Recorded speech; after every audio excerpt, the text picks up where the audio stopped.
बिस्मिल्लाहिर्रहमानिर्रहीम, अस्सलामु अलैकुम। इस वक्त स्मोग ने न सिर्फ ये कि शहर लाहौर बल्कि सूबा पंजाब, न सिर्फ ये कि सूबा पंजाब बल्कि पूरे मुल्क पाकिस्तान को अपनी लपेट में ले रखा है। अगर हम टॉप 3 शहरों की बात करें पाकिस्तान के, तो उनका ताल्लुक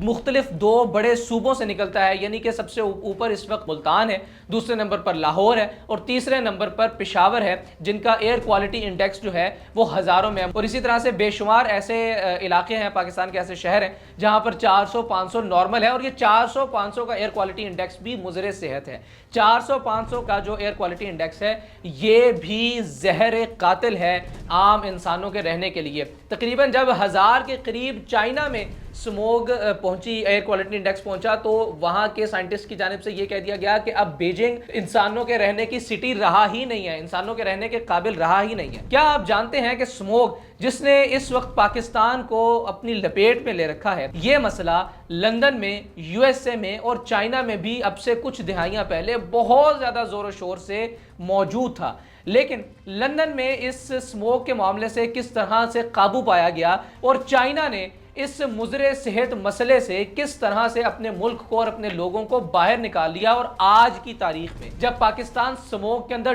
डूबा हुआ है, चाइना और लंदन जैसे तरक्की याफ्ता ममालिक स्मोक जैसे मसले को बहुत पीछे छोड़ चुके हुए हैं। लंदन ने 1956 के अंदर एक स्मोक से रिलेटेड क्लीन एयर एक्ट निकाला था और इस क्लीन एयर एक्ट के नतीजे में मुख्तलिफ ऐसे काम किए गए, उमूर सर अंजाम दिए गए लंदन की हुकूमत की जानिब से, जिन्होंने लंदन को हमेशा हमेशा के लिए स्मोक फ्री स्टेट बना दिया। ये मामला क्या थे कि पूरे के पूरे लंदन के लोग जो हैं वो सोलर सिस्टम्स को इंस्टॉल करें, यानी ग्रीन एनर्जी कंजप्शन के ऊपर अपने आप को कन्वर्ट कर लें। और दूसरा तरीका था कोयले की कंजप्शन जो है वो नहीं की जाएगी, क्योंकि कोयले की कंजप्शन सबसे बड़ा एक सोर्स था स्मोग का लंदन के अंदर उस वक्त, यानी 1956 के अंदर। उसके बाद चैलेंज था उन गाड़ियों को रोकना जो काला धुआं देती हैं, और इस चैलेंज को भी ओवरकम कर लिया गया लंदन के शहरियों की जानिब से। जी हाँ, लंदन के शहरियों की जानिब से। हुकूमत ने तो सिर्फ इतलाक किया था और इन चीज़ों को एक्सेप्ट किया और अपनी ज़ात के ऊपर लागू किया इस चीज़ का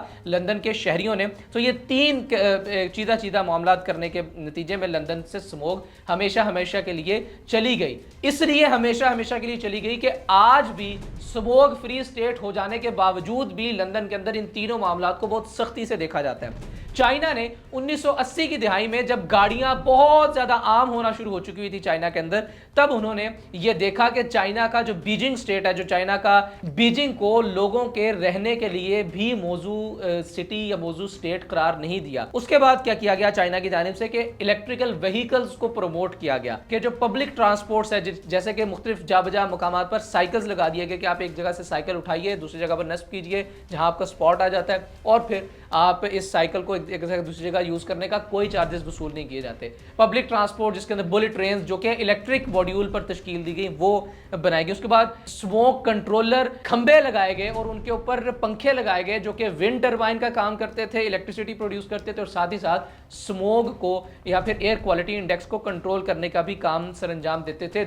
अगर पाकिस्तान के आम आवाम हुकूमत का साथ दें तो यकीन कीजिए कि पाकिस्तान भी स्मोक फ्री स्टेट बन सकती है, क्योंकि ये तमाम तरह एक्टिविटीज़ जो कि लंदन ने की, जो कि चाइना ने की, वो पाकिस्तान के अंदर भी किसी न किसी सतह पर हो रही हैं। अगर कहीं पर मसला आ रहा है तो ये कि पाकिस्तान के आम आवाम पाकिस्तान के लॉ एनफोर्समेंट एजेंसीज के साथ, पाकिस्तान की हुकूमत के साथ ताउन नहीं करते, जो कि बहुत बड़ी बदकिस्मती की बात। अगर हम पाकिस्तान के आदाद शुमार की बात करें तो पाकिस्तान के अंदर स्मोग जो कि स्मोक और फॉग का मिक्सचर है, यानी धुंध और धुएं का मिक्सचर है, इसमें धुआं फैलाने में जो सबसे ज्यादा अहम किरदार अदा किया जाता है वो ट्रांसपोर्ट्स की जानिब से किया जाता है, यानी 39%। उसके बाद इंडस्ट्रीज की जानिब से, उनके धुएं की जानिब से, जो कि 24% है। और इलेक्ट्रिकल कंजप्शन की वजह से जो हम मुख्तलिफ ये लाइट्स वगैरह इस्तेमाल करते हैं सोलर सिस्टम के अलावा, इस वजह से 16%, 11% एग्रीकल्चर की जानिब से, यानी हम मुख्तलिफ फसलों के जो बकायाजात होते हैं उनको आग लगा देते हैं, भट्टों से निकलने वाली धुआं है। उसके बाद 9% जो है वो इंडस्ट्रियल प्रोसेसेस से, और 1% जो इसके अलावा अदर प्रोसेस से उनसे रिलीज होता है। इस एतबार से, इस चीज़ पर, इस डगर पर चलते हुए लाहौर, मुल्तान और पेशावर के रहने वाले जो बासी हैं उनकी उम्रें औसतन 5 से 7 साल कम होती चली जा रही हैं। लेकिन जब तक हम तमाम तर शहरी, तमाम तर पाकिस्तान के बासी, हुकूमत और दीगर लॉ एनफोर्समेंट एजेंसीज का साथ नहीं देंगे, उनके दस्तोबाजू नहीं बनेंगे, इस चीज़ पर कंट्रोल करना नामुमकिन है।